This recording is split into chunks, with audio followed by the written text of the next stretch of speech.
He's the biggest name in Amazon and the richest man in the world. Amazon CEO Jeff Bezos has announced that he is divorcing from his longtime wife, Mackenzie Bezos, after about 25 years together, and things could get interesting to say the least. He has a net worth of $137.4 billion currently, which means that this could be one of the most, if not the most expensive splits of all time.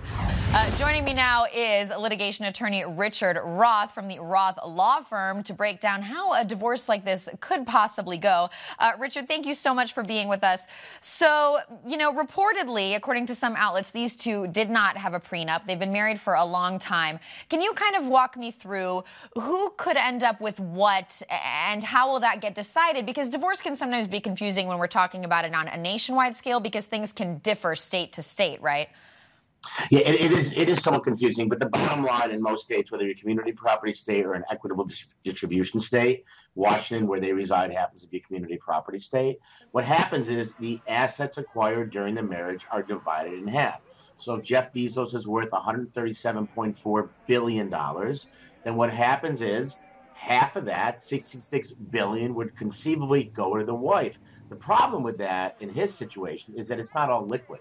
He has it in Amazon shares. It's really, he's got a lot of money, but a lot of it's in equity. So what they would hopefully try to do is amicably give her enough money so he doesn't have to divest himself of his shares or give her shares. But whether you have 10 million, 100 million, or $1 billion, if you do not have a prenuptial agreement, you are going to give half of the assets acquired during the marriage to your spouse. So it is a very serious thing when you don't have a prenuptial agreement. And it's about assets acquired during the marriage, as you said. And they've been together so long that Amazon has blown up since they've been together. So that's interesting about the shares, right? Because he's got this incredibly, almost incomprehensible net worth, $137 billion. Not almost. Incomprehensible. And I'm not sure if you know the answer to this, but with those shares, I mean, what's a little wild about it, too, is that, of course, the worth of a share fluctuates depending on the market, the success of the company, where things are at. So do they pick a point in time? Is it the point of your split where they determine your worth? Because the Amazon's shares can change in price today versus yesterday. How is that figured out? Yeah, it's valued on the date of the petition. So the date you file a petition for divorce is the date it's valued.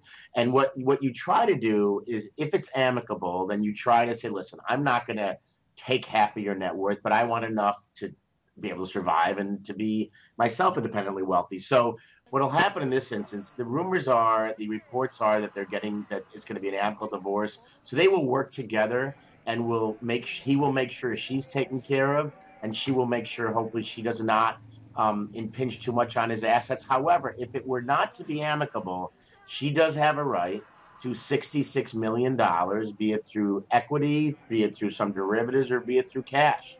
So it's important when you're dealing with these kind of numbers, even in the tens of millions, that before you get married, you have to get a prenuptial. Because no matter what you have, if you're going to give half it to your spouse, it's a big hit. If you have $1 million, you're giving a half it to your spouse, it's a big hit. So it's important and the difference is that in the prenuptial, you control the narrative. You actually can control what you're giving and what you're receiving versus the state doing it for you.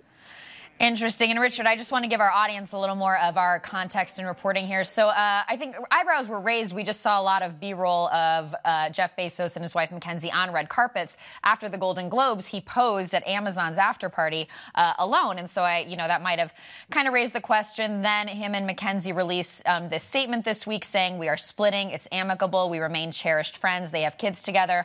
But now a little more drama coming out of it. A source does tell ET that Jeff is romantically seeing former Good Day LA TV anchor Lauren Sanchez. She's in the middle of her own divorce proceedings, is what our sources are telling us, from kind of Hollywood power agent Patrick Weitzel. He's represented in the past, or maybe does currently still, Matt Damon, some other huge names. And that was actually a picture of the three of them together because they've all known each other for a little while. This is Lauren Sanchez here.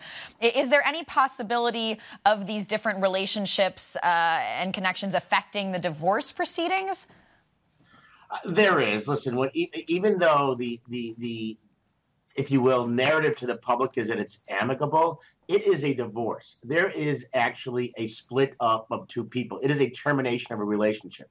So there's a lot behind the scenes that we don't know. It's obviously a bit ugly, but for to their credit, and because they have children and because they're so in the limelight, they don't want the world to know exactly what's going on. So they're going to say it's amicable, but behind closed doors, there's a termination of a relationship. So it can't be that amicable, although there's enough money there to make sure that everyone's taken care of. At the end of the day, when we're talking about splitting $137 billion, it's all going to be okay. All right, Richard Roth, thank you so much for joining us. And I'm not sure if it was your birthday, but happy belated birthday. I see the balloons in the background. It was my birthday. Thank you. Thanks, Richard.